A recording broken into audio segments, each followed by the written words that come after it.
Welcome to the I-20, I-285 West Interchange live question and answer period as part of our public hearing open house series. I'm Matthew Fowler with Georgia Department of Transportation's Alternative Delivery Office. We appreciate you joining this evening. We'll walk through and have a brief presentation about the project, and then we'll follow up with a virtual video of the project showing the proposed improvements, followed by a question and answer session with the multiple people that we have joining us both here in the room and remotely from the project team. I'll also be sharing this seat with Carlene Barron, the head of our public outreach group, and I'll now turn it over to Carlene. Thank you, Matt. Again, welcome everyone. Just to give you some rules of our Q&A session this afternoon, please submit all your questions using the Zoom Q&A feature. The chat feature is currently disabled. You will be in listen-only mode and you'll remain muted throughout the Q&A. Also know that the raise hand feature will be disabled. So just submit your questions through the Q&A. Please keep your questions concise and project specific. Also understand that bandwidth may impact your experience, so be sure you have a strong Wi-Fi or a reliable wired connection. If you have a bad connection, feel free to close the session and rejoin us. If your network fails or you have to leave, understand that this virtual event is being recorded. Your comments and your responses from this meeting will be recorded for inclusion in the National Environmental Policy Act document. Know also that there's an audio option available for you by dialing toll-free 888-475-4499. That's toll-free 888-475-4499. Your webinar ID would be 898-0379-1028. Webinar ID is 898-0379-1028. And your participant ID will be 605-621. That's 605-621. If your question requires further research or a detailed technical response, we will respond to you within 24 to 48 hours. The response will be added also to the session record, so you will see it once we post that online. And please include your detailed contact information in the Q&A so we'll know how to contact you, or email that information to westinterchange@dot.ga.gov. So just a few rules, a few more reminders. The meeting, as I mentioned before, it will be recorded and will be posted to the website on or before the 13th of December, which is next Tuesday. Closed captioning is available throughout this presentation through that closed caption feature that you see on the website there on the screen, as well as translation services. Again, we just remind you to please engage in the Q&A. We definitely want to hear from you. We had some great questions at the last session, and we really want to hear from you in this one also. So just type your question in or your comments in to that Q&A feature. And if you are experiencing any technical issues or challenging issues, you can engage us by the Q&A also. So just type into that Q&A feature what you need for technical support, and we'll be able to help you with it. So with that, thank you again for being here. Welcome. Over back to Matthew for a presentation. Thank you, Carlene. Again, we'll start off with the West Interchange presentation. Next slide, please. First up, this first slide is an overview of the Major Mobility Investment Program. The I-2285 West Interchange is one of those projects. This is a series of projects that is targeted for key locations of moving people and freight across the state. You see the locations of the projects on the map on the screen right now over on the left. Project we're focusing on today, West Interchange, is labeled number 2, the blue dot over there. We have a similar project on the east side of town at I-20 and 285 labeled number 3. It's a rebuild of the 2285 East Interchange, similar scope. On the northern half of 285 and extending up 400, you see highlighted in purple a series of locations numbered 5, 4, 11, and 6. These are proposed express lanes that the department is working on right now in the pre-construction phase. These would be 2 lanes in each direction in those locations. Labeled 7 and 8 and highlighted in green on I-85 are 2 traditional widenings of I-85. Project number 7 is complete. That was widening I-85 from 2 to 3 lanes in each direction. And project number 8 is under construction right now. Looking back on 285, you see some pink dots labeled 13, 11, and 12. These are some smaller scale improvements on 285. Number 13 is a westbound auxiliary lane from Roswell Road to Riverside Drive. Project number 11 is a smaller scale reconstruction of the I-285 Peachtree Industrial Boulevard interchange that's combining both of the westbound exit movements into one exit.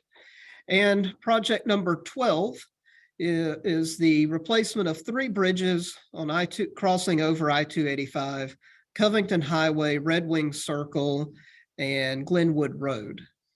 Looking further down through the southeast part of town, you see a yellow line labeled number 10. That is our commercial vehicle lane, truck only lane. It's in the northbound direction. It would be 2 barrier separated lanes from the existing lanes restricted to trucks. It begins at the I-475-75 split north of Macon and continues up to the McDonough area. And then you also see an inset for Savannah, about 3 or 4 hours from here down on the coast. Project number 1 is the reconstruction of the I-16, I-95 interchange. And project number 9 is the widening of I-16 between I-95 and I-516. A lot of growth going on in Savannah, both with population and with growth at the port down there as well.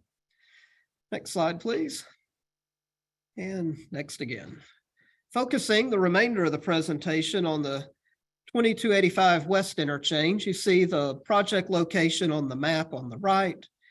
About 6.6 miles of work on I-20, beginning east of Thornton Road in the vicinity of Factory Shoals Road and continuing to the east at just inside 285, just short of reaching Hamilton E. Holmes Drive. And also on I-285, 2.4 miles of work beginning at Martin Luther King Jr. Drive on the south and extending up the Donald Lee Hollowell Parkway. The project will involve improving the geometric design, vertical grades, and operations of the interchange to improve the traffic flow, removing all of the left-hand entrances and exits from the interchange and replacing with directional ramps where you will now enter and exit exclusively on the right for all of those movements. Improving ramp capacity is warranted based on existing and future traffic demands. Constructing the westbound collector distributor system, which we'll see a little more detail on in the video shortly, and adding auxiliary lanes along I-20. In addition, the project's being designed to not preclude the future design and construction of express lanes on I-20 and I-285. Little overview of the benefits: improved travel speeds, reducing congestion, reducing conflicts due to weaving, cars entering while others are trying to exit, improving traffic safety, and then enhancing the overall roadway design to accommodate future growth. So since we last met in September of 2020, we've made one major design change, and that is to the I-20 westbound, the 285 southbound movement.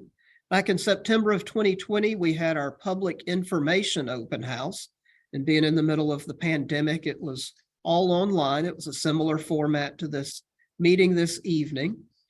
And the main change that we have made is with that 20 west to 285 south movement. Previously, we were retaining the left-hand entrance to 285 south, but now we're proposing to relocate that entrance to the right-hand side of the roadway based on future traffic demands.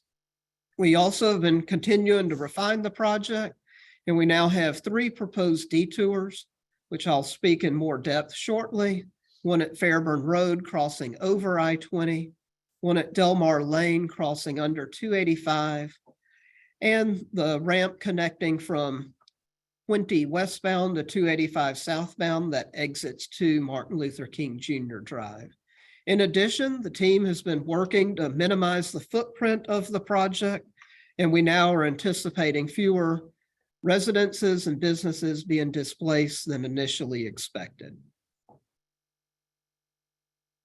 Here's our first proposed detour, and it is the Fairburn Road Bridge over I-20. You see it on the screen located with the black and yellow rectangle over at I-20. Fairburn Road crosses over I-20, connecting to Collier Drive on the north and the Collier Heights area, and then going down to MLK on the south in Adamsville. The existing bridge is too narrow to widen I-20 underneath, so we need to replace the existing bridge.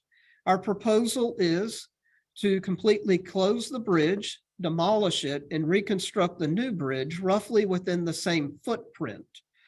By doing it through a closure and detour, we would minimize the width of the bridge with lack of needed for staging, and also would anticipate delivering this much quicker than otherwise. You see the Fairburn Road is highlighted with red dashes indicating where the road would be closed to through traffic. You could still access any houses and businesses along the route, just not cross over I-20. And the proposed detour is in the red solid lines, Collier Drive to Bolton, back over to MLK. And we anticipate that this would save roughly a year on the project schedule for having the road work in this area. Next slide.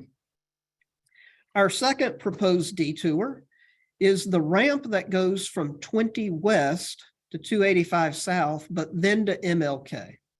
So today, this ramp and in the future splits. You exit I-20 as you travel westbound, and you're either bound for 285 south or MLK. And after you've exited I-20, the right fork goes to MLK and the left fork goes to 285 south. The entire time we would maintain the 20 west to 285 south movement. However, for a period of 1 to 2 months, we would propose closing the ramp that connects up to Martin Luther King Jr. Drive. And this is because there's a grade difference between the bottom of the ramp at I-285 and connecting up to MLK. We anticipate that this would be closed for approximately 1 to 2 months. And our third and final detour is Delmar Lane, where it crosses under I-285. And with this, Delmar Lane roughly runs parallel to MLK. There is a culvert on Delmar Lane immediately east of I-285, just inside 285, which needs to be replaced to accommodate water flow through there. And we would close this location for a period of approximately 3 months to replace that culvert. In the meantime, the traffic would be diverted down Harwell, back over to MLK, and then up to Brownlee to access Delmar. We anticipate the closure would be for about 3 months. And also with all 3 detours, it's worth noting that the developer, the design build team that's selected for the project, will also have the ability to explore other options in lieu of the detours. So they're not a guarantee, but it is something we're seriously considering, and the developers probably will consider as well.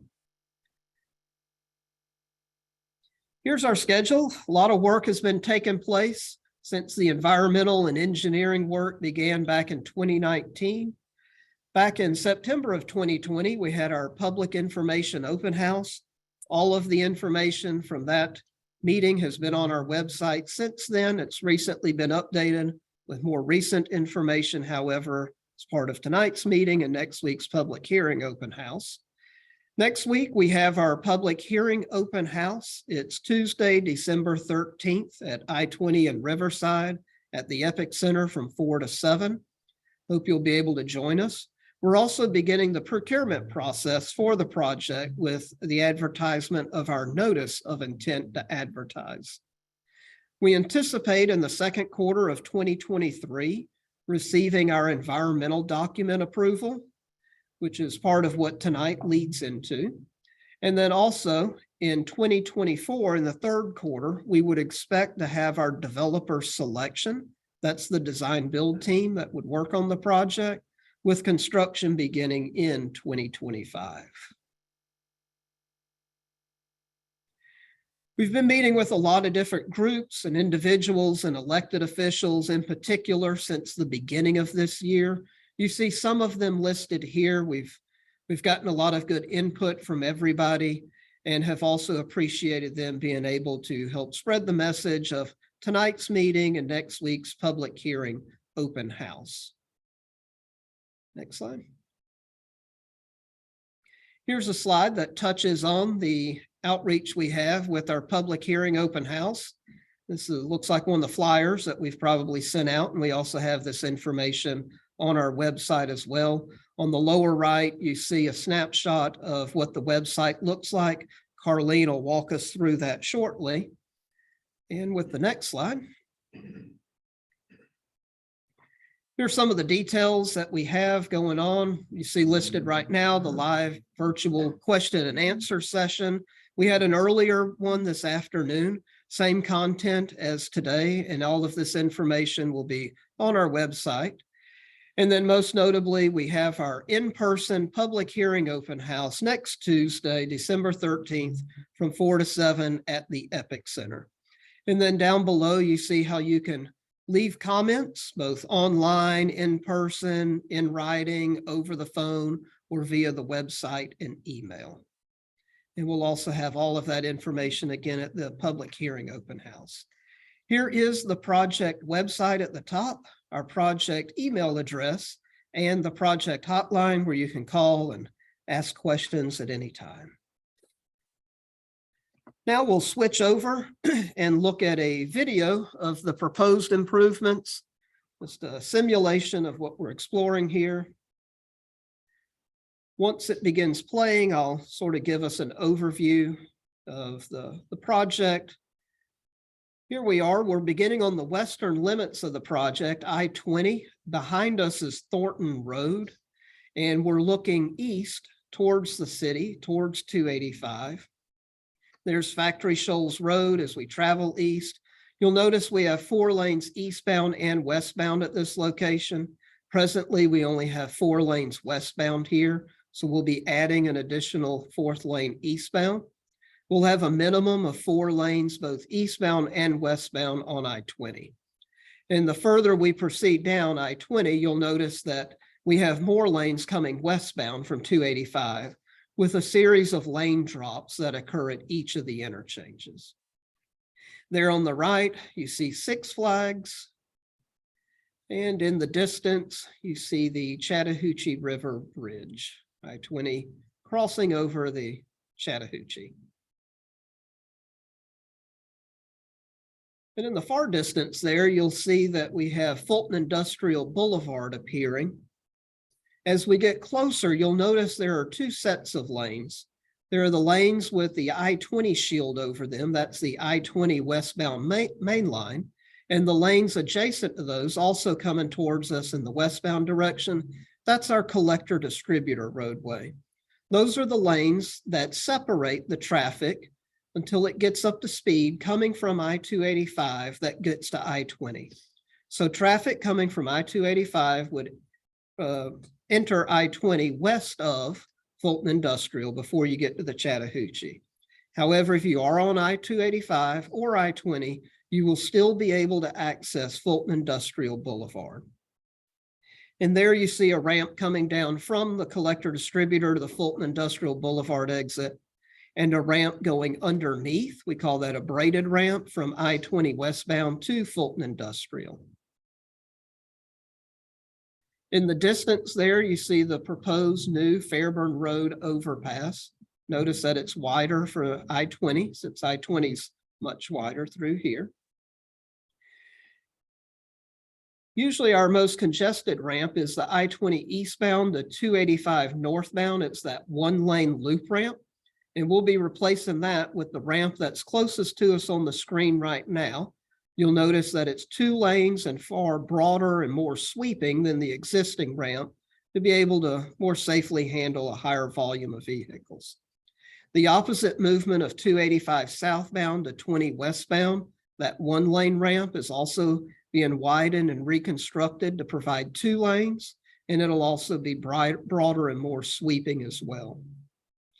Here we're just kind of circling around the heart of the 2285 interchange, and you'll notice that all of the left-hand exits, and once we look in that southbound direction, the one left-hand entrance have been removed. All of those movements now are accommodated with ramps that exit and enter on the right-hand side of I-20 or I-285. Here we're looking back towards the west. 285 is running left to right on the lower level. 20 is immediately above that, running roughly left to right right now. And the new flyovers are at the level above I-20. Here we're looking to the south. MLK towards Adamsville would be in the distance. We'll see a different view of that shortly. And now we're looking back east towards the city of Atlanta.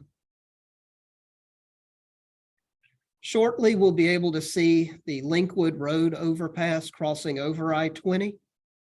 And then in the distance, just beyond that, is where all of the lanes taper back into the existing footprint of the roadway before we get to Hamilton E. Holmes Drive. And where you see the gray pavement in the distance, that's the existing roadway that will remain untouched. Here we are on I-285 looking north. There's Boulder Park Drive and the railroad right there, and MLK roughly in the middle of the screen. The project begins there at MLK and 285.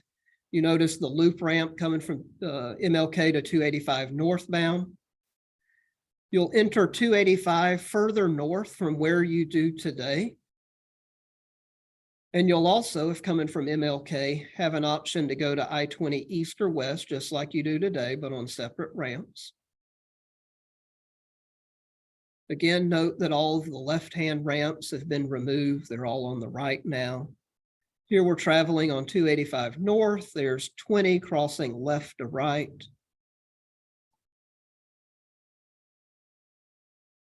That ramp right in the middle of the screen right now is the new 20 eastbound to 285 northbound ramp.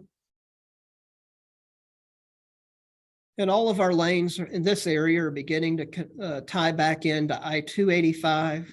And in the distance is Donnelly Hollowell Parkway, where all of our lanes taper back in or drop at Donnelly Hollowell Parkway.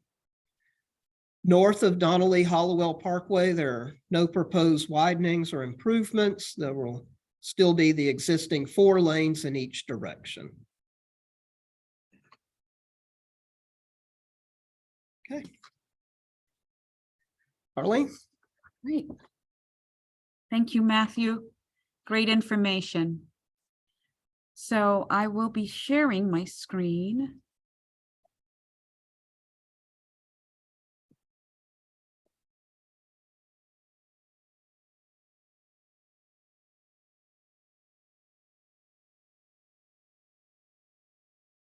Is everyone seeing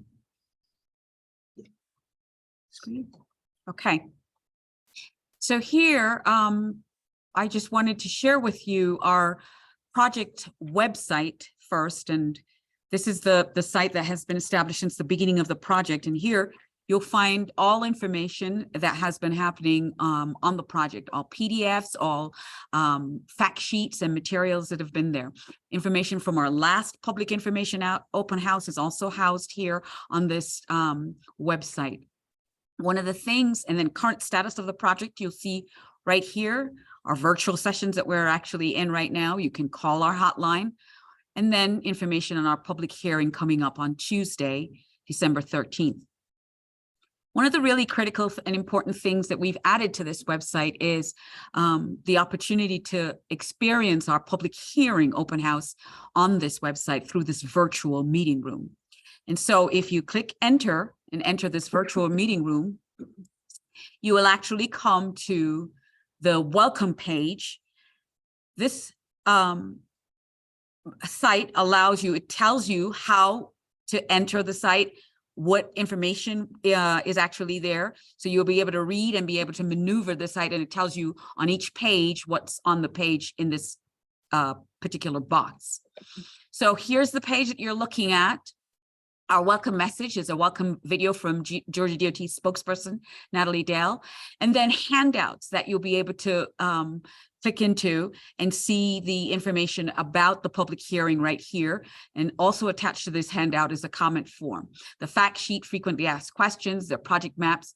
For those who have English as a second language or who speak Spanish, there's a piece here that tells you how to get information if you need that information in any other language than English. So you will notice to the right, there's a listing of all the pages that are within this interactive site. So we have a welcome page, we have a project design page, we have the potential detours page that Matthew just mentioned, we have our page on environmental impacts, we have an air and noise impacts page, we have a page on property acquisitions, a Title VI page, and a comment station.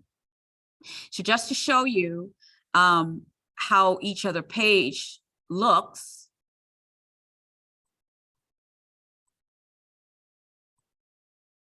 if you do that, you will go into our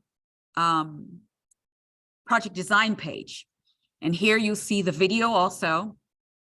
Most important right here are our role plots that you are able to click into and see specifics about the design of the concept of the project.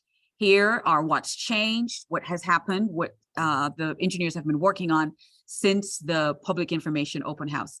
Again, you'll see potential detours. You're still seeing the sidebar that shows all of the pages that you can skip to, or you can just go through all the pages if you wish to. Next, of course, there are the detour pages, just to show you an example of what they look like, and all of our detours there. You're able to click into any of these posters, these signs here, and as you see them at the public hearing open house in person, they're right here on site. You can click in and you can see further details of them. Also, our Title VI page is right here, and then you will also be able to see our comment page. Our comment station will be right here. Information is there on the open house. And then most important here, we are encouraging you, once you've looked through the project, to make sure that you fill out a comment form. We want to hear from you. We want to hear your ideas on the environmental assessment plan. We want to hear your ideas and your thoughts on the mitigation plan. And so you can download and print out a comment form and either email it back to us or mail it back to us. And that information is further down on this sheet, how you can get it back to us. In addition, there's also an online comment form that you can click in on that comment page and go straight into a comment form, fill it out, get your information. As you see right here, you can tell us if you agree with the project, and if you want to provide additional information, were you able to get through the EA, and did you have additional questions about the mitigation plan or the EA? All this information is right here. You fill this out and you send it, and we will receive that information. And again, all of your information and all of your comments will be entered as part of the record for the National Environmental Policy Act. So we encourage you to go through the site, send in your comments, and more importantly, if you can, please join us at the public hearing on December 13th.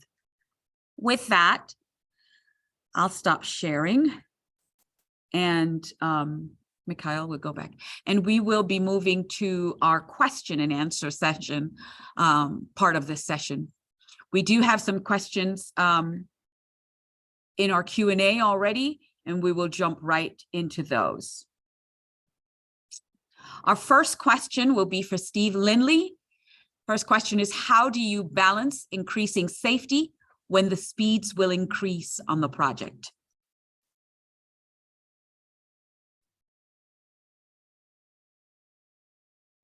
Thank you, Carlene. One of the things to look at is the actual facility of the roadway and the design speed, or as Matthew mentioned, the flattening of curves to provide a better speed. In what I'll mention is the two areas that where we currently have the most problems, and that is the I-20 west to 285 north, the loop ramp, and then also I-285 south to the I-20 west. So on the I-20 westbound, as we're traveling towards the city and we're going 65 miles an hour, we hit the loop ramp, and suddenly we have a bunch of cars backing up on the loop ramp because the speed design on that ramp is 25 miles an hour and trucks have a hard time traversing it. So what we're doing is we're replacing that loop ramp with a flyover bridge, of which the speed of the ramp, that flyover bridge, will be 45 miles an hour. And it's also 2 lanes instead of 1. So we're increasing the speed of the ramp, which basically reduces the conflict. And the same thing also goes for the I-285 south to I-20 westbound. If you're driving that today, you notice that's a very tight curve,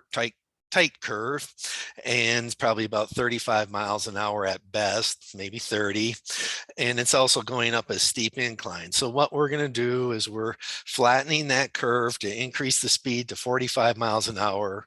We're getting traffic out off of 285 earlier so that the grade, the steepness of what you're climbing up I-20 is, it's a flatter curve, so the trucks can traverse it a lot more easily. And then the other issue that you have today is you have both 285 south and north converging right onto I-20. So we're inducing the CD lanes that are coming from I-285 that won't merge until after Fulton Industrial Boulevard, so that you will get the trucks that are getting off at Fulton Industrial, they will get off, and they have also, whatever's left of the traffic, trucks and cars, will have reached a higher speed by the time they hit the main line of I-20 when they merge together.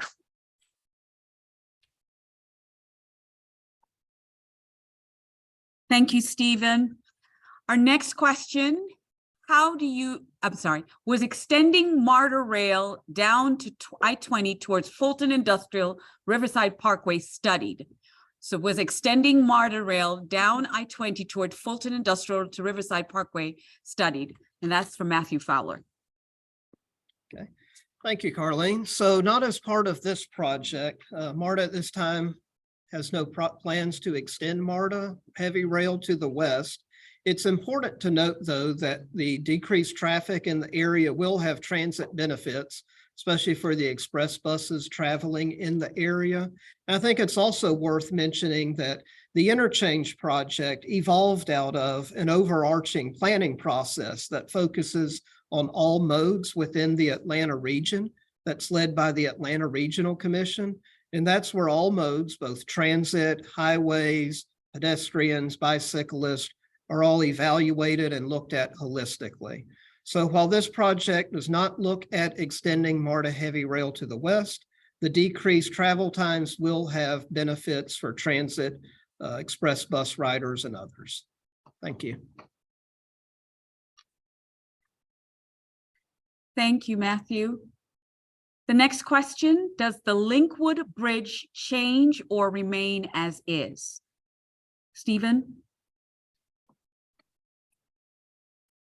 The Linkwood Bridge will remain as is. The only thing that you will notice that's any different around there, at least during construction, is a small 1,000 foot to 1,500 foot section of I-20 that is going westbound will be reconstructed underneath the bridge to provide better clearance.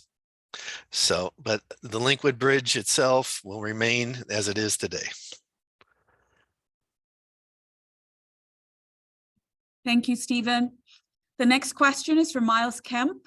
What is the design for the sound barriers on I-20? Thank you, Caroline. So based upon the question, the locations and specific design of any noise barriers or sound barriers that are currently being considered really depends upon, which locations or areas are projected to experience traffic noise impacts as a result of the construction of the project. For those areas that are projected to be experiencing traffic noise impacts after the project is constructed, we have gone through a process as a part of the noise impact assessment completed for the project to consider whether or not new noise barriers may need to be considered, or whether or not existing barriers are either still performing, require removal and ultimately replacement, or if there might be some need for extension of existing noise barriers. I would like to quickly point to our public-facing website, and if you would give me just one moment, I will be happy to share my screen and kind of walk through the tools that we have available. So let me step back really quick and just say that our public-facing website has a couple of different locations. Again, if you just search the project's PI number, that's going to be 0013918. And just search GDOT 0013918, and it should pop up with the public-facing website. Once you get to this page, there is the virtual meeting room that you can navigate to, as we've already walked through. Once you get that virtual meeting room opened, you should be able to see the air and noise impacts tab or page. And once you get past this welcome, information, there's actually going to be a noise study results tool that if you click on, it should open a new link to this web navigation tool that you can actually see different locations for, areas that are expected to experience traffic noise impacts, as well as locations where we are currently proposing noise barriers based upon the project's preliminary design. I just want to quickly highlight that this disclaimer that pops up, it very much highlights or summarizes that all of this information is preliminary in nature due to, again, the results largely being based upon preliminary designs for the project. And should future design updates necessitate reevaluations for the noise impact assessment, we will certainly reconsider and reassess based upon those design changes. And if necessary, we may have to reconsider certain barrier locations, and again, reassess either existing barrier locations, ones that we are proposing, or ones that we may not be proposing. So again, it's preliminary in nature, and what we like to say, it may be likely but not guaranteed.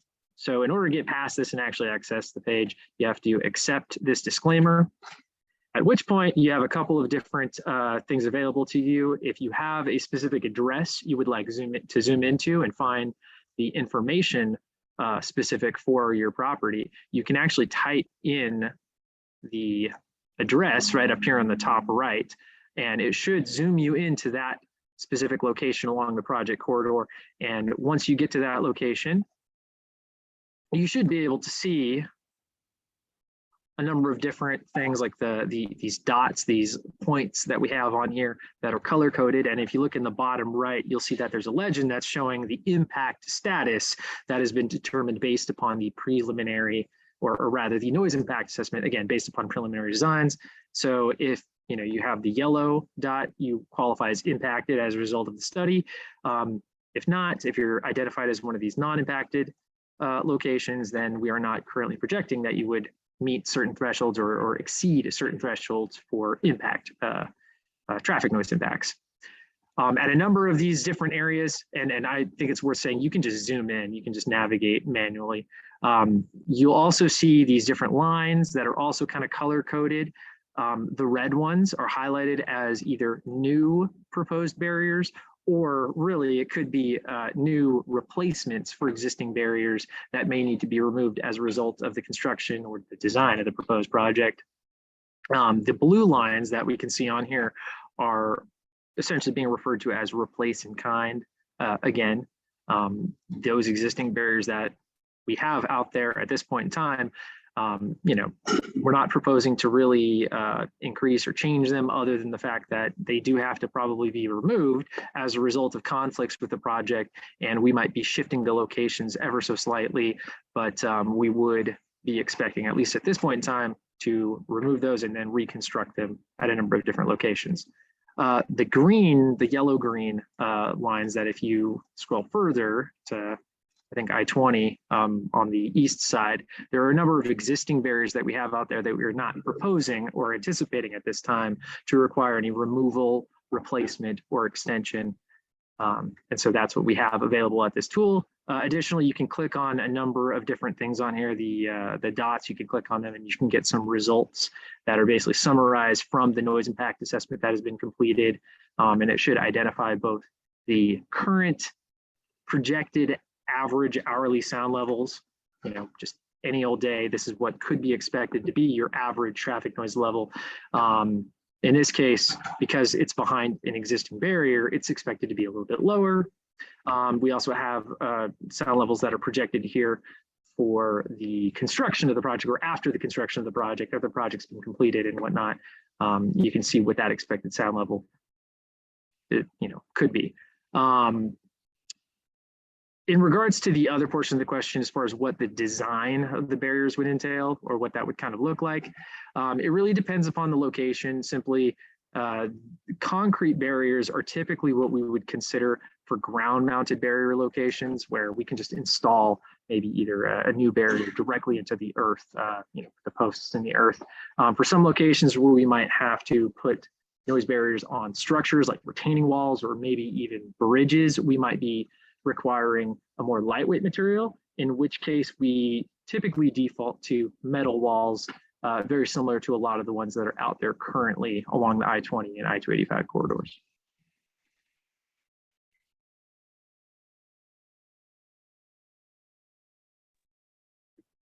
Thank you, Miles. If you don't mind, just probably stay on and answer the next question. When do you plan to conduct the noise studies to determine if noise barriers will be needed? Probably touched on it, but just we want to make sure we answer each question. Certainly. And maybe I can share that information again really quick. But essentially, I'll just repeat kind of what I was saying, that the initial preliminary analysis, well, let me walk that back. The initial noise impact assessment, that is a result really of the preliminary design that we have available at this time, has already been completed.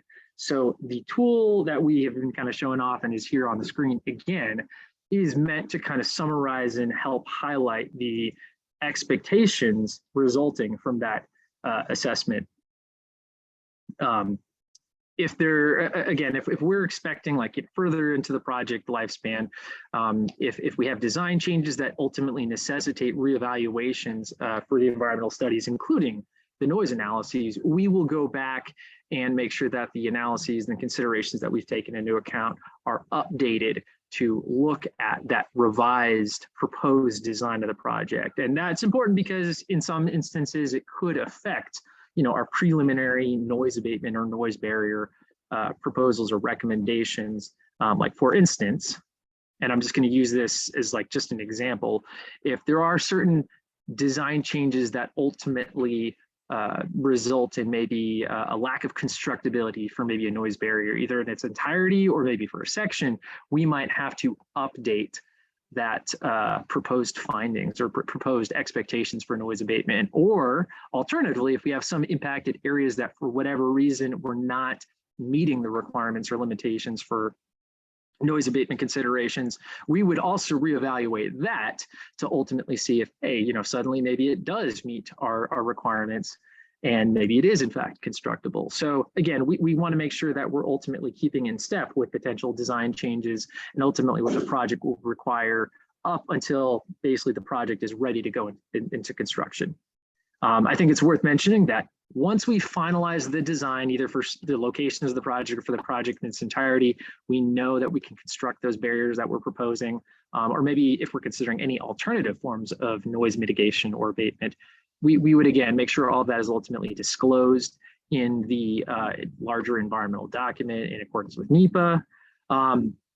Once we have all those locations finalized, we would also solicit the public for their input in ultimately determining whether or not any proposed or considered barriers are ultimately desired for construction. So that would typically result in a voting process, either through in-person meetings, mailings, virtual kind of vote casting and whatnot as well.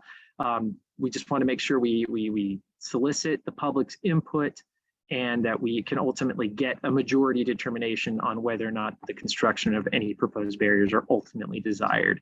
And so once we have that, we would make the results known to the affected property owners, residents and such for each of those barriers. And we would just identify to them, what our plans are moving forward, whether or not those barriers are going to be constructed as a result of that vote. And that would not occur likely until, sometime after the project design is finalized. I think actually, if we go back to the webpage, the noise virtual meeting room tab, you can actually click on this noise barrier timeline. And this is, again, preliminary in nature. I just want to, again, put that disclaimer out there. And you can actually see on here what current stage or phase of the project lifespan we're at. We're basically right here in between this little bubble and the second one for 2023, where we have determined from a preliminary standpoint those candidate areas for where we're considering noise barriers or noise abatement based upon the results of our noise impact assessment. That will ultimately be included in the larger federal environmental document that would be signed off by the Federal Highway Administration based upon, the results of the analyses and whatnot. And again, that will basically close out the preliminary analyses for the project. Certainly later on into the future, as we're moving towards, hoping to move to construction and finalize the design, we would reevaluate. And then as a result of those reevaluations, we would make the final barrier determinations known to the public. And I would expect that based upon the information that is included on this page, that we're expecting that to be somewhere around sometime in 2025. And again, that would precede any construction activities for any areas that we're currently proposing barriers for. So we want to make sure that, hey, we finalize all of that before that location has, construction begin. Thank you, Miles. Our next question goes to Matthew Fowler. Will the lane closures impact my commute during construction? Okay. Thank you, Carlene. It depends on the commute and the time of day. However, we will be keeping the interstates open at all times. There will be some temporary lane closures at given points. We don't know the exact times when those will be needed. Typically, those are in the off-peak periods, but it'll also depend on the actual design and what's necessary to construct the project. But beyond the 3 detours I touched on earlier, all of the other roadways will remain open with the possibility of lane closures as necessary. And we got another question. Can you add a link to the ARC resource to the site that shows this new interchange? We'll look at that, yes. If you would also put your email address in the chat and we'll send that to you. I go to their Atlanta Regional Commission websites frequently, so I can tell you just here on the call right now, if you go to atlantaregional.org and then to the Transportation Mobility tab, and then to the Transportation Improvement Program tab, and then to the RTP tab, it's down below, it's a link, it stands for Regional Transportation Plan. Click on the most recent one, and then open it up and go to project identification number 13918. You'll see it listed there. But again, give us your email address in the chat and I'll send it to you, or you could also play this again when it's posted on the website to navigate to it as well. Thanks. Thank you, Matt. He knows the ARC site. Our next question goes to Steve Lindley. What does pedestrian access to the new bridges look like?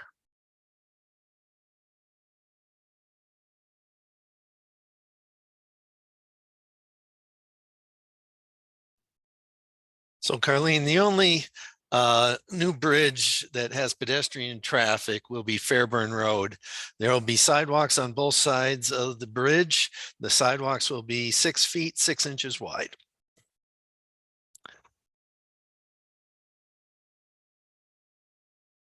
Thank you, Stephen. Next question is from Matthew. Was the Factory Shoals Bridge assessed? The comment is it gets pretty dicey when people are walking on it with big rig traffic. There is currently no sidewalk there. So was the Factory Shoals Bridge assessed? Matthew. Now, this project does not impact the Factory Shoals Road overpass. So unlike the Fairburn Road overpass, where we don't have enough width underneath to widen I-20, we do at Factory Shoals. So the Factory Shoals Road overpass will remain. Thanks. Thank you, Matthew. And then another question for Steve Lindley. How will the residents on Collier Court be affected with the project coming from I-285 South to I-20 West? How will the residents on Collier Court be affected with the project coming from 285 South to I-20 West? So this is Collier Court, and of course, it depends on where you live, but you will see that the roadway improvements get closer to Collier Court. As we discussed earlier, where my cursor is, you can see that is the existing ramp. We talked about increasing the speed of the ramp, so you get a flatter ramp, which will, encroach into Collier Court. And then also we have the flyover ramp from 285 northbound to I-20 westbound, and that gets closer to Collier Court also. And then you'll see in here, you have your proposed sound barrier, or at least what we're proposing currently right now.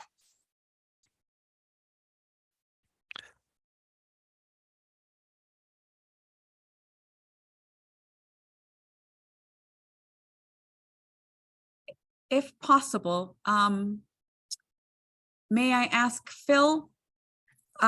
This seems like a question that might come up. Philip, will those on Collier Court be affected? How will they be affected? Their right of way. Yes, Carlene, thank you very much. I was hoping to have the opportunity to talk about the property impacts through there. You will notice that when Stephen was sharing with you the new ramps and their locations, there was a map that did identify and the abutting properties in that area. And that map is located in the design room on the virtual page. That layout is there. You would be able to look at that layout, the existing property lines. Thank you, Stephen.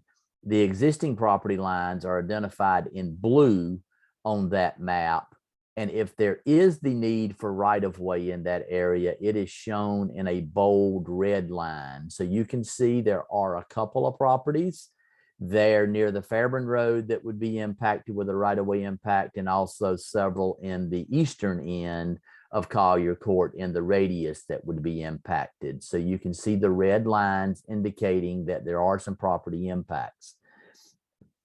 If you look at the maps and you notice that your property is being impacted, I would recommend you go to the virtual room, to the property acquisition room, and there are some information brochures there that will help you understand the right-of-way acquisition process, the steps that are taken during it. And there is also a right-of-way brochure that explains the right-of-way process, how you're involved during that process, the steps that are done, the things that you're entitled to as far as property purchases and relocation benefits.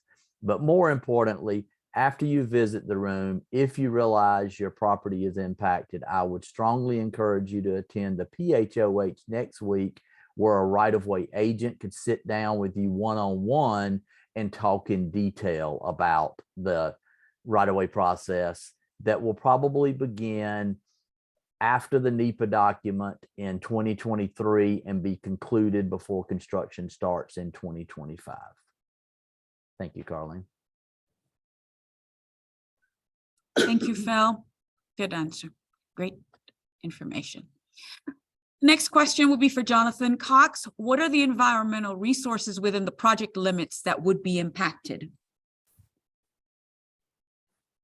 Good question. This is another good opportunity to refer everybody back to our project website where we have our draft environmental assessment online. What that document does is it goes through all the environmental resources that we've identified. It tells the story of engineering and environmental working together to avoid where we can avoid, minimize, and then when we can't avoid and minimize, what our mitigation plan is. So that's an excellent document to review. You'll get the story of what resources we identified, the impacts are, and if needed, our mitigation plan. One of the first things we did on this project during the concept phase was we identified our environmental survey boundary, the project limits. And within that project limits, we went out and we did field work. We had our environmental subject matter experts in their particular fields go out there, identify wetlands, streams, cultural resources, history, archaeology, and a wide variety of other resources. We do have a wide variety of resources throughout the corridor, some of which we are impacting. We do have one commercial displacement within the corridor. We currently have 3 residential displacements in the corridor. We do have some community impacts throughout the corridor.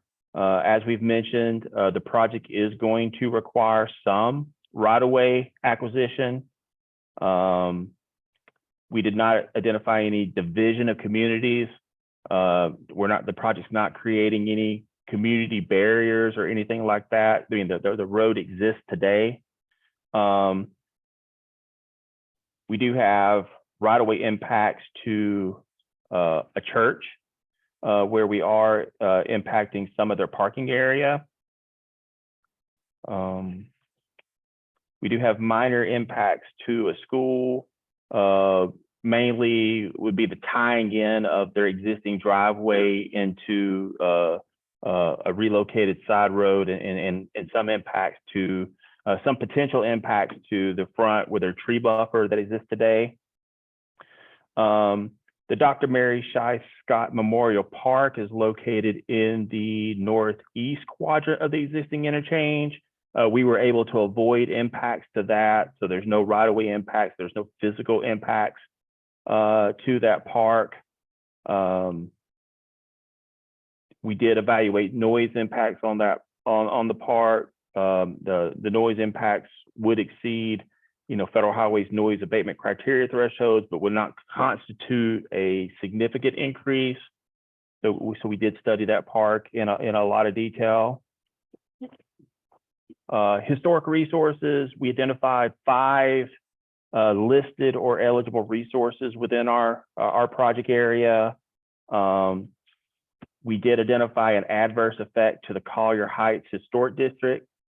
We're not having any effects to the Austell Grandview Seventh-day Adventist Church or Six Flags Over Georgia, both eligible historic resources. And we are having some impact to the Adamsville Pump Station and the Great Southwest Industrial District, but after evaluation of the impacts, we have determined that they are not adverse. We did identify 9 archaeological sites and 1 cemetery within our environmental survey boundary. However, all of those are located out of the construction area. So we know where they are, the project won't impact them, and we have set measures to protect those archaeological sensitive sites.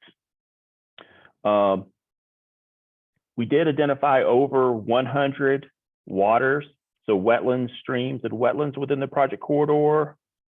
We have impacts to 1 wetland at approximately 0.27 acres, and we do have impacts to 26 streams. approximately 4,593 feet of linear impact at this time. So we will need a permit from the U.S. Army Corps of Engineers before we go to construction for those activities. We do have floodplains associated with the Chattahoochee River and Sandy Creek. We do not identify a significant adverse effect on either of those floodplains, but we will continue through, final design, should we move forward with the project to make sure that we get certifications from Cobb and Fulton counties and make sure that we're not impacting those floodplains. We did surveys for several federally and state protected species throughout the corridor.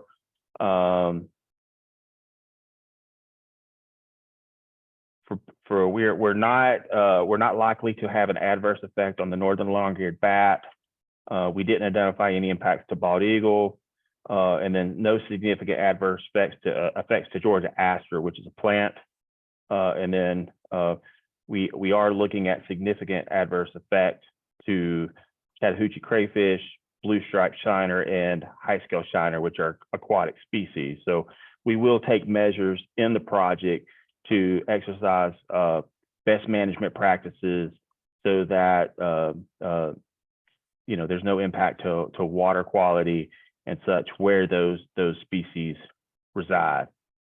We are possibly looking at maybe time of year restrictions for some things to as far as when work can be done in the area of habitat for those species.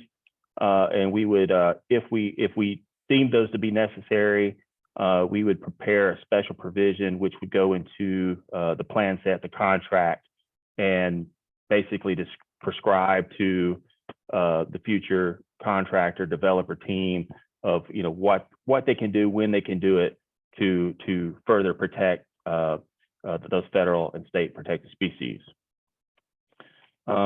Miles earlier in this presentation noted that we do have some noise levels that approach or exceed the noise abatement criteria.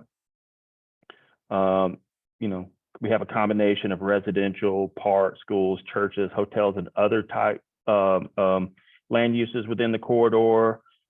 We are proposing noise barriers and will continue to evaluate that through the project's life. The proposed project is in an area of ozone non-attainment, and it is included in a conforming plan. Earlier question asked about the ARC website. You can get more information there as far as where the project fits in the regional transportation plan. We're not anticipating any significant adverse effects for air quality. And we are, as I mentioned earlier, we are expecting to have to apply for a Section 404 permit, which is for the water impacts to the Army Corps of Engineers. And we would likely need a stream buffer variance for impact to state buffers, the 25-foot buffer that is associated with streams within the project corridor.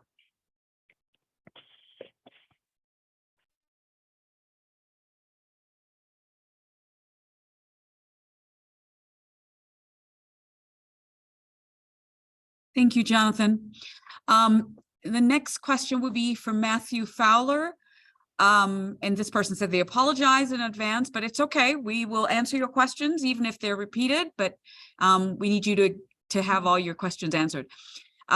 Is it possible that have you considered working on the project overnight, like I've seen on other GDOT project sites? So it's likely that there would be overnight work at this stage of the project. We don't prescribe that. That would be up to the contractor to determine his approach to building the project. But it's likely that there would be overnight work. And it's important to note that we also take into effect trying to minimize impacts to the adjacent properties as far as noise and light and vibration and dust during the construction period. And I see there's couple other questions up there that are probably directed to me, so I'll go ahead and field those as well. One of those is, will there be any considerations of truck parking along the corridor to avoid a repeat of trucks being stuck in travel lanes during inclement weather events? This is probably two questions. First off, as part of this project, we're not considering truck parking options out there. There are other units within GDOT that look at these type matters, specifically our planning group and our traffic operations group that look at truck parking, but that is not part of the scope of this project. And as far as, truck parking is an issue regardless of inclement weather as well. And then another question we have up there, are there any accommodations for transit, for example, BRT? So we're not building any part of the BRT system as part of the West Interchange project. However, there will be reduced congestion within the interchange, which will benefit the buses, the express buses, the van pools that operate in the area.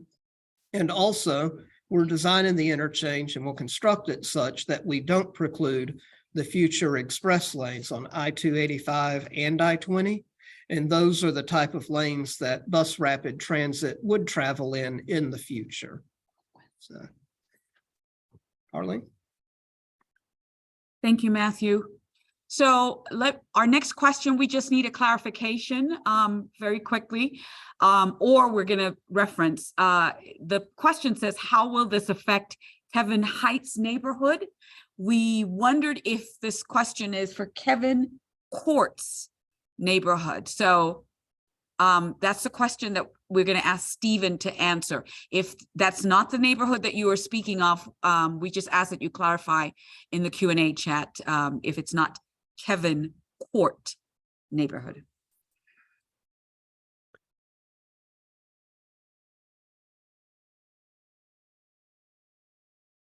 Thank you, Carlene. And again, what I'm going to reference here is the Kevin Court neighborhood.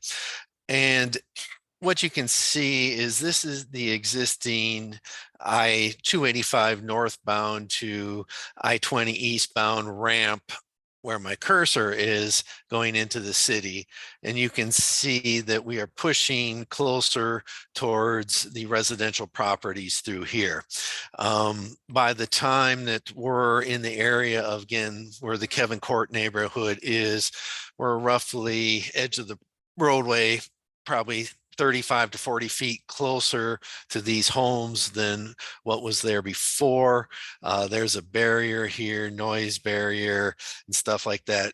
Let me zoom in a little bit, and you can see that we are projecting to take a little bit of the back of the properties of these three homes right through here. So that would be the impacts if you're referring to Kevin Court. If you're not, just please let us know in the spreadsheet, and if it's not, then we'll respond to the where the area that you're actually referring to. We're just looking for a little bit of clarity if we're not correct here. Thank you, Stephen. The other question that we'll answer real quickly, are there underground utilities within the project limit, and how will those be addressed during construction of the project? Umit, could you take that for us? Are there underground utilities within the project limit, and how will those be addressed during the construction project?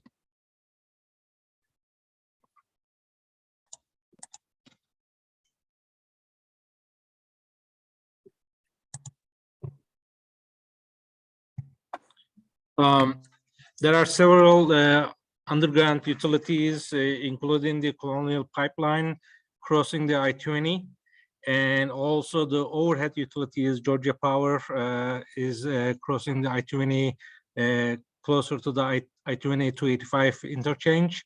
Those are going to be impacted, and the utility owners are going to relocate those utilities prior to our interchange project.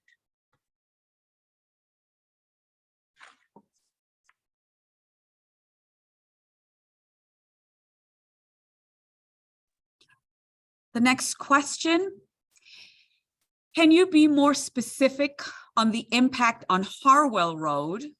You mentioned that parking will be impacted for one of the churches, and I believe that is St. Paul of the Cross. If not, please correct me. You are correct. However, if this is the case, how much of the property parking will be impacted? Stephen, can you take that question?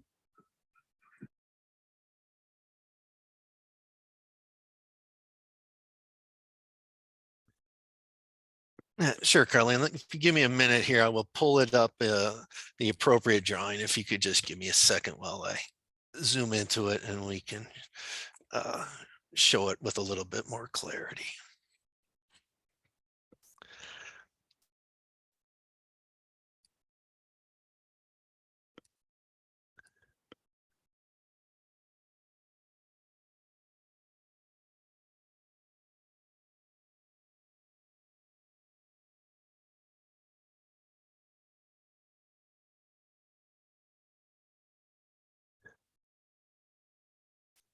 So you can see right here that this is what you're seeing right here where my little cursor is this is the flyover that is coming from I-20 eastbound to I-285 northbound.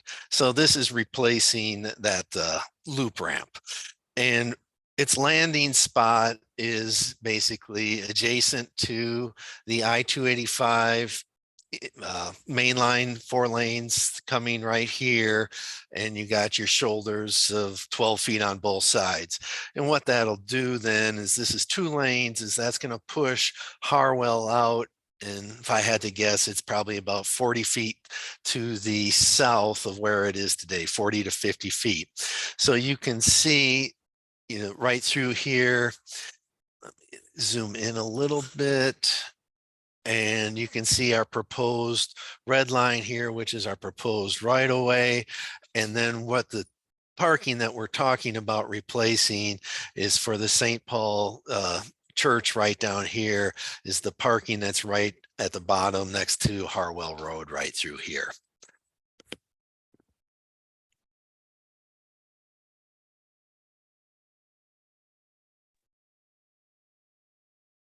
Thank you, Stephen.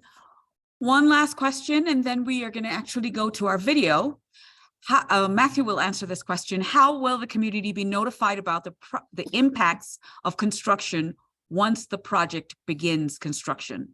How will the community be notified about the impacts of construction once it starts? Okay, Carly.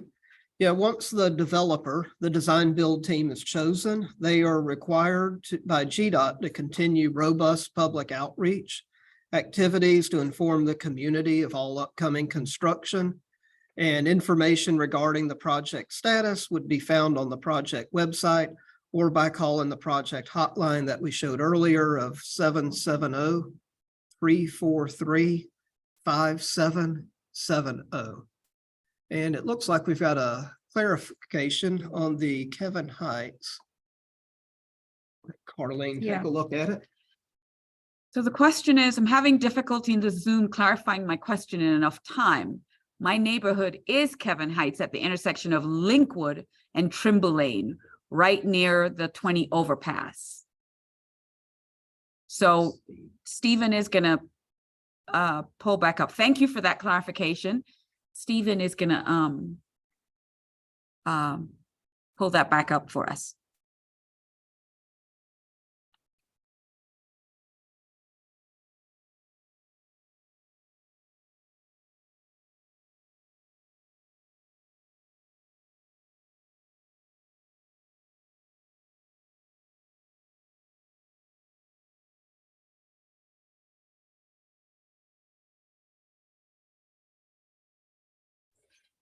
Thanks for your patience while I kind of fumble around on the Zoom here with being a rookie. But anyways, let me show you your specific neighborhood. So this is where your intersection is right here. So what you'll see is that this ramp, and again, it depends where you live in this neighborhood, is a little bit closer to the back of these homes than what it currently is. But by the time you get back to the where, so as we mentioned earlier, Linkwood Road Bridge is not being, reconstructed or anything being done to it. So we have to make the geometry work to get back underneath Linkwood Road. So by the time that we're in this area, we have to be pretty close to the existing conditions right here. So what you'll see is that we have some right of way under this parcel right here where my cursor is, and that is for basically some overhead cameras and stuff like that. But it's just a small take into the back of this property.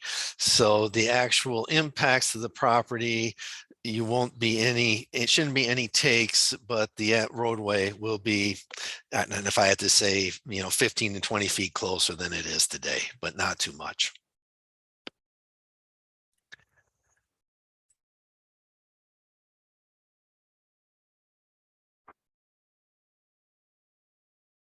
Thank you, Stephen. Next question is for Umit. Why, the question is, we have a longer question and some comments about the use of asphalt, but the question is most of the non-bridge work, is most of the non-bridge work being asphalt, it being paved with asphalt as a result of noise? So that question is, I'm sorry, we're trying to get them as quickly as we can. The question, I think, is why are we using asphalt for the non-bridge road, and is it because of the noise, to keep the noise down? The currently I-20 is asphalt paving, and then the I-285 has the PCC paving. Selection of the PCC paving for the concrete pavement for the 285 due to the high truck traffic. The asphalt paving for the I-20 due to the less truck traffic on the I-20. For the replacing the potholes or the maintaining the potholes, it is easier for the asphalt paving, and the Georgia Department of Transportation has currently maintenance contract that it will fix the potholes.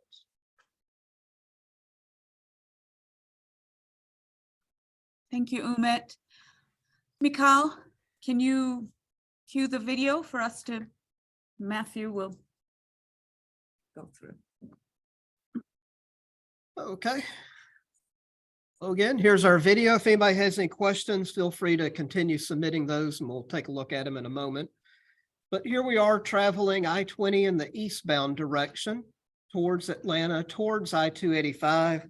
Note we have 4 lanes in both directions. Today, we only have 4 lanes westbound, outbound, and 3 lanes eastbound, inbound. We'll now have a minimum of 4 lanes in each direction from Thornton Road over to I-285. You'll notice in the westbound direction, the vehicles approaching us, that the lanes drop as we come from 285 to each of the interchanges. So the further east we travel, you'll notice that we do have more lanes in the westbound direction, such as this location where we have 5 lanes westbound and 4 eastbound. Over on our right there, we have Six Flags. And in the distance, where you see the I-20 shield, that's the I-20 bridge over the Chattahoochee River, followed by the I-20 bridge over the Fulton County Railroad. And further in the distance, coming towards us, you'll notice a series of 3 lanes joining into I-20 westbound. This is the location of where our westbound collector distributor roadway enters I-20 westbound. By relocating these movements from here, instead of between Fulton Industrial and 285, we smooth out the transition of traffic. Here we are crossing over Fulton Industrial Boulevard, and you'll be able to access Fulton Industrial from all directions, just as you do today. You'll notice we have a slip ramp coming from our collector distributor roadway down to Fulton Industrial. And that ramp going underneath, we call that a braided ramp. would be the I-20 westbound traffic trying to access Fulton Industrial Boulevard. Here we have the bridge over MLK Junior Drive where it crosses under I-20. And in the distance there, you can see our reconstructed Fairburn Road Bridge crossing over I-20. That's where we have to widen I-20 underneath. So we have to replace the bridge, Fairburn Road over top. The ramp coming closest to us right now is the I-20 eastbound to 285 northbound movement.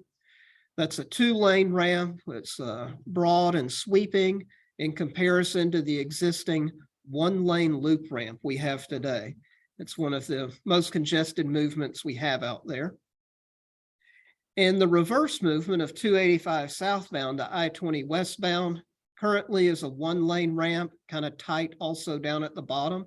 It'll be replaced with a 2-lane ramp, which is also broader and more sweeping to better handle the traffic volumes that exist today and in the future.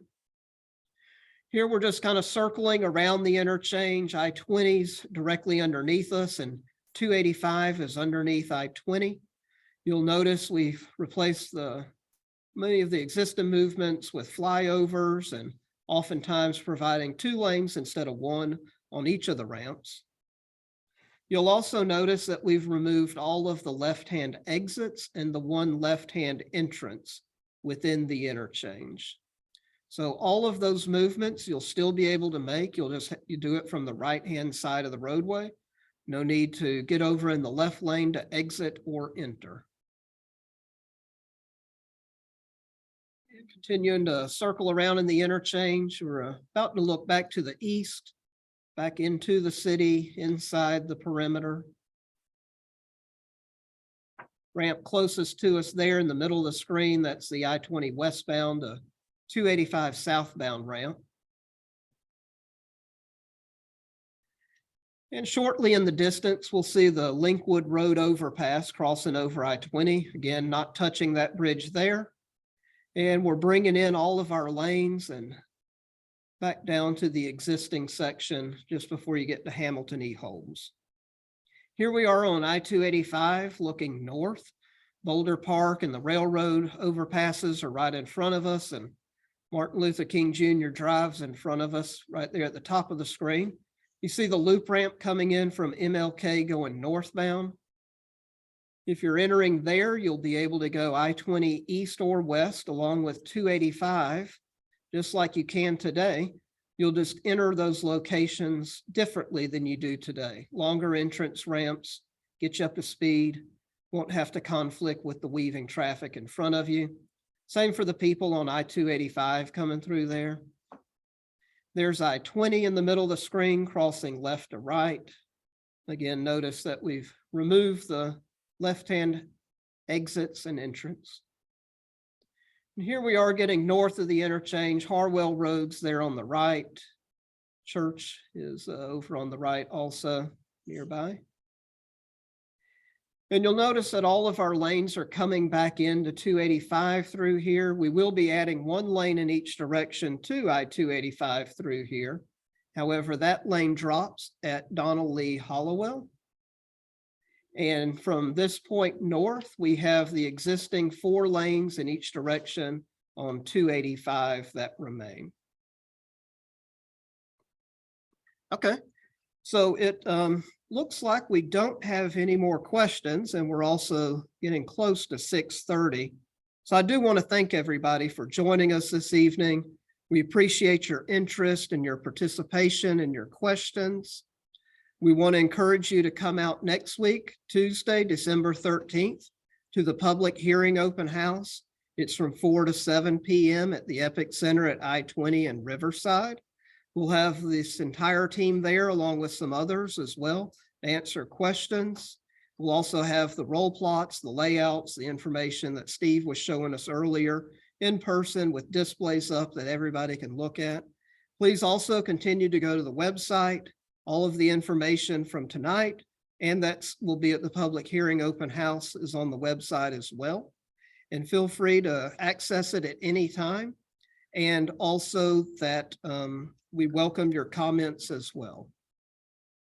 So, yeah. Arlene? Thank you. That's the end of our session. We'll stay on for the 5 minutes to just make sure there's nobody else who is asking additional questions, but just want to reiterate what Matt just said. The issue of leaving a comment is really critical and very important to us. We welcome your comments and your feedback. We want to hear from you. The site has 2 different ways for you to leave comments. Many of the residents should have received a postage paid comment card with some information. We encourage you to put a comment on that and also mail it back to us. And if all else fails, you can just mail us or send a comment card, mail it into Georgia DOT. All of that information is on the website where you can send it and or email your comments or call the hotline 770-343-0770. Thank you, thank you, thank you. We appreciate you. We appreciate you taking some time to hear about this project, and we look forward to hearing from you and hearing your feedback. Thank you.